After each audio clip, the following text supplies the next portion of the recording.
Bueno, vamos a hablar de la cinemática en una sola dimensión. Bueno, por ejemplo, si tenemos un carrito que se mueve a lo largo de una carretera que es completamente recta. Ya, entonces, como es una sola dimensión, a esa única dimensión la vamos a llamar X.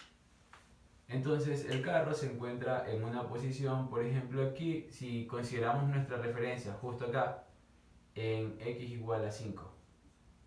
5 kilómetros, diciendo que es una carretera. De allí, en otro instante de tiempo, en otro momento, se encuentra en otra posición X igual a 20 kilómetros. ¿Después de cuánto tiempo? Puede ser después de 1 hora, 2 horas, 3 horas, etcétera, ¿no? Entonces, si este carro recorre 15 kilómetros en 1 hora y de repente recorre 40 kilómetros en 1 hora y de repente comienza a retroceder, entonces hay una función que describe aquel movimiento. Bueno, entonces la función que describe el movimiento es una función x de t.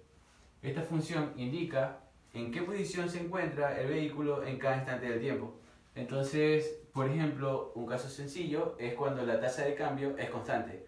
O sea que el carro va con una rapidez o una velocidad constante. Por ejemplo, 5t.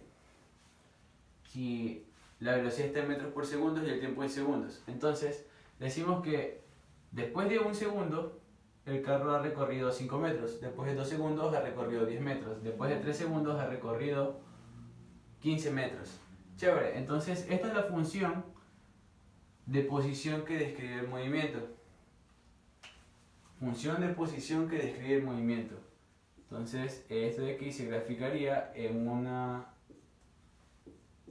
un plano cartesiano de posición versus tiempo. Esto describe la posición en la que se encuentra, puede ser 1, 2, 3, etc. Y por detrás de la referencia, -1, -2, etc.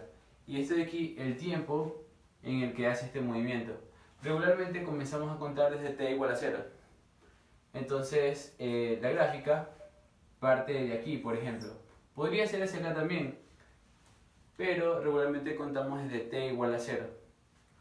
Esta función describe el movimiento de un carrito que en este caso iría a una rapidez de 5 metros por segundo hacia la derecha, una velocidad positiva, porque un menos aquí significaría que la rapidez es la magnitud 5, pero hacia el lado contrario, hacia la izquierda.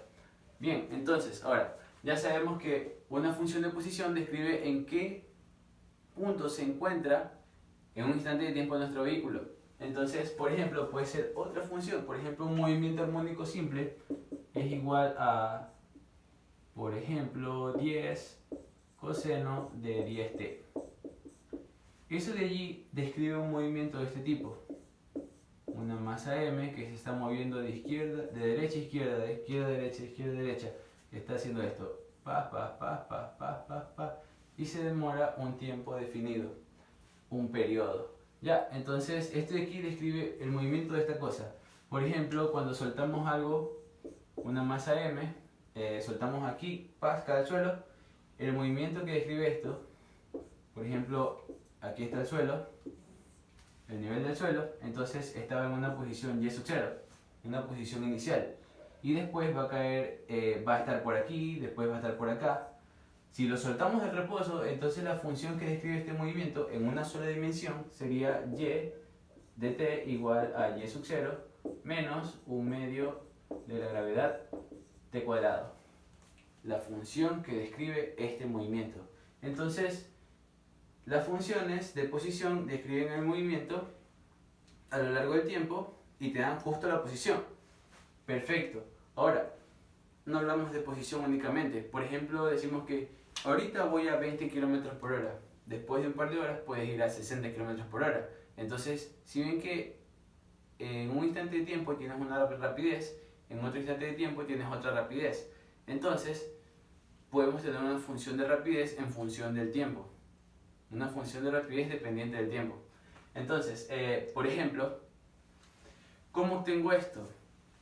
La rapidez es la tasa de cambio de la posición con respecto al tiempo. ambos son vectores. Estamos hablando en una sola dimensión, estamos hablando solamente en y, x, hacia la derecha o hacia la izquierda. ¿Ya? Entonces, tengo que la posición es una función dependiente del tiempo y la rapidez es la velocidad, función del tiempo también, es la primera derivada de la posición con respecto del tiempo. Es la tasa de cambio de la posición con respecto del tiempo. Entonces, este de aquí es una función de tiempo.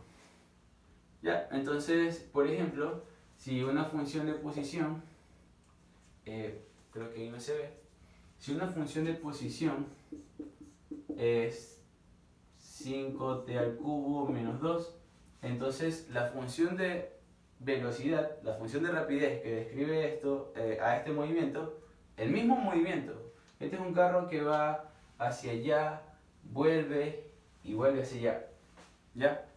La misma, ahora esto describe justo la posición, pero la que describe cuál es la velocidad en lo largo de toda esa trayectoria sería la función que resulta de la derivada de esta, o sea, 15t cuadrado. Esta describe cuál es la velocidad en cada instante de tiempo.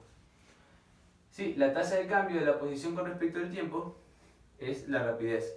Ahora, un carro puede ir a 20 km por hora, después a 80, después a 240. Entonces la rapidez está aumentando. También puede ir a 80 km por hora y de repente a 20, después a 0. Entonces la rapidez está disminuyendo. La tasa con la que cambia la rapidez del vehículo es aceleración. Entonces la aceleración es una función también del tiempo y sería la primera derivada de la rapidez con respecto del tiempo. Perfecto. Estos son conceptos básicos.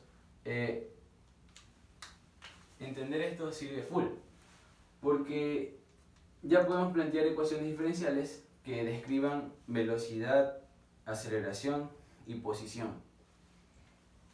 Ahora, tenemos que la aceleración, como mencioné, es la derivada de la velocidad con respecto al tiempo. Pero en ocasiones hay funciones de aceleración que son dependientes de la posición o dependientes de la velocidad. Por ejemplo, voy en un carro y justo a 2 metros del origen voy a 20 km por hora. Después, a 100 metros del origen voy a 80 km por hora. Entonces, ¿cuál es la aceleración? Depende. Si voy a 2 metros, mi aceleración es ni sé cuánto. Si estoy a 100 metros, mi aceleración es ni sé cuánto. Entonces, puedo describir la aceleración en función de la posición. Y también puedo describir la velocidad en función de la posición.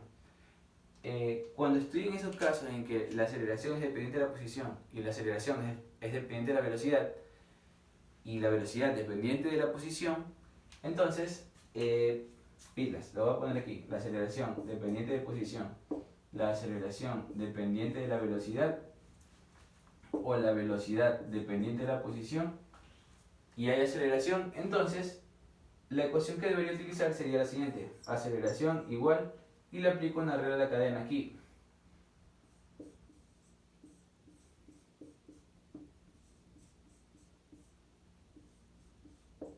No voy a alterar nada, pero la tasa de cambio de la posición con respecto al tiempo es la rapidez.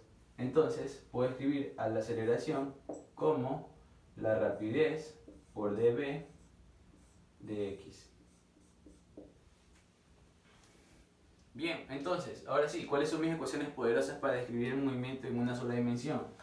Las voy a escribir por acá. Tengo funciones x de t, siempre la posición es dependiente del tiempo. De allí tengo que la velocidad es la primera derivada de la posición con respecto al tiempo. Ya, y de allí la aceleración es igual a la primera derivada de la velocidad con respecto al tiempo, o también le saben decir que es la segunda derivada de la posición con respecto al tiempo.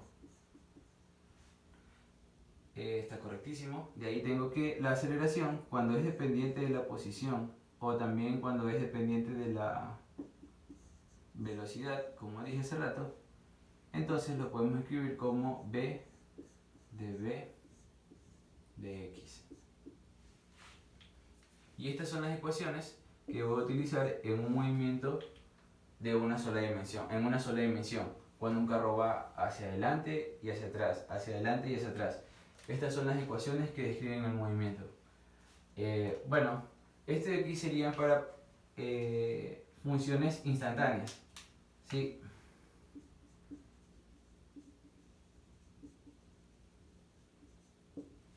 También sirven para no instantáneas, pero este de aquí es lo que vamos a utilizar en física 1, física mecánica. Y bueno, con estas ecuaciones tenemos cualquier función, posición, velocidad, aceleración, y podemos obtener las otras. En un próximo video voy a explicar cómo obtener las funciones a partir de condiciones iniciales, porque al momento de integrar necesariamente tienen que haber condiciones iniciales, porque si no nos quedaría en función de una constante de integración, que en nuestro caso físico sería una posición inicial, un tiempo inicial, una velocidad inicial, una aceleración inicial. Entonces necesitamos condiciones iniciales al momento de integrar. Y bueno, cuando derivamos no hace falta regularmente. Entonces, hasta eso, muchas gracias.